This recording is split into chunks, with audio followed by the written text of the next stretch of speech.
नमस्कार मित्रांनो, मी अनुप भुजबळ. माझ्या घर आणि गोष्टी या चॅनलवर तुमचं स्वागत आहे. तर आता मित्रांनो आपण निघालोय राशीनला.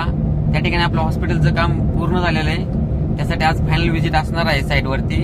आणि राशीनमध्ये आपलं शोरूमचं पण एक काम चालू आहे. त्या ठिकाणी पण आपल्याला जायचं आहे. तर आता माझ्यासोबत आहे संकेत, माझा लहान भाऊ. तो सध्या आता ड्रायव्हिंग करतोय.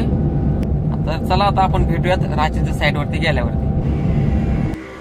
मित्रांनो, आता आपण जे राशन हॉस्पिटलचं काम करतोय त्या ठिकाणी टेरेसवर आलेलो आहे.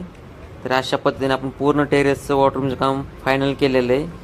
तुम्ही बघू शकता आपलं काम पूर्ण झालेलं आहे. जवळजवळ त्याला 15-20 दिवस होऊन गेले.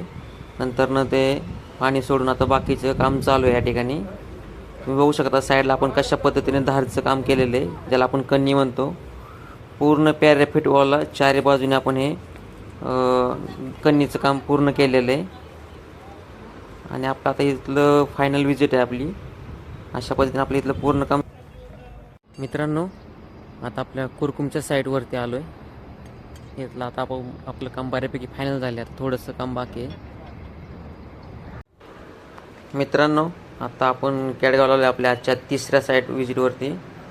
तर या ठिकाणी आपल्याला बंगल्याचं वॉटरूमचं काम चालू आहे. तर आता आपण गॅलरीमध्ये आहे. या ठिकाणी पूर्ण क्लिनिंग करून कोटिंगचं काम करून घेतलेले. तिथं ब्रिक बॅटचं काम होणार आहे. तर चला आता आपण दुसऱ्या गॅलरीत जाऊयात. या ठिकाणी बॅक साईडला दुसरी छोटी गॅलरी आहे. या ठिकाणी पण केमिकल कोटिंगचं काम पूर्ण झालेलं आहे. या ठिकाणी पण स्क्रीडमध्ये वॉटरूमचं काम होणार आहे.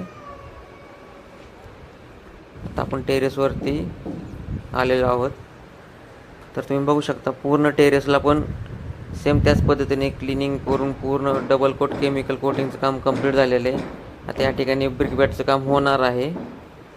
तर येणाऱ्या व्हिडिओमध्ये तुम्हाला बघायला मिळेल की कशा पद्धतीने पूर्ण ब्रिक बॅट आणि फायनल कोटचं वॉटरूमचं काम कंप्लीट झालेलं तुम्हाला दिसेल. मित्रांनो, आजचा व्हिडिओ तुम्हाला कसा वाटला ते कमेंटमध्ये नक्की कळवा. आणि आपल्या चॅनलला लाईक करा, शेअर करा आणि सबस्क्राईब करा. भेटत आपल्या पुढच्या व्हिडिओमध्ये. तोपर्यंत धन्यवाद.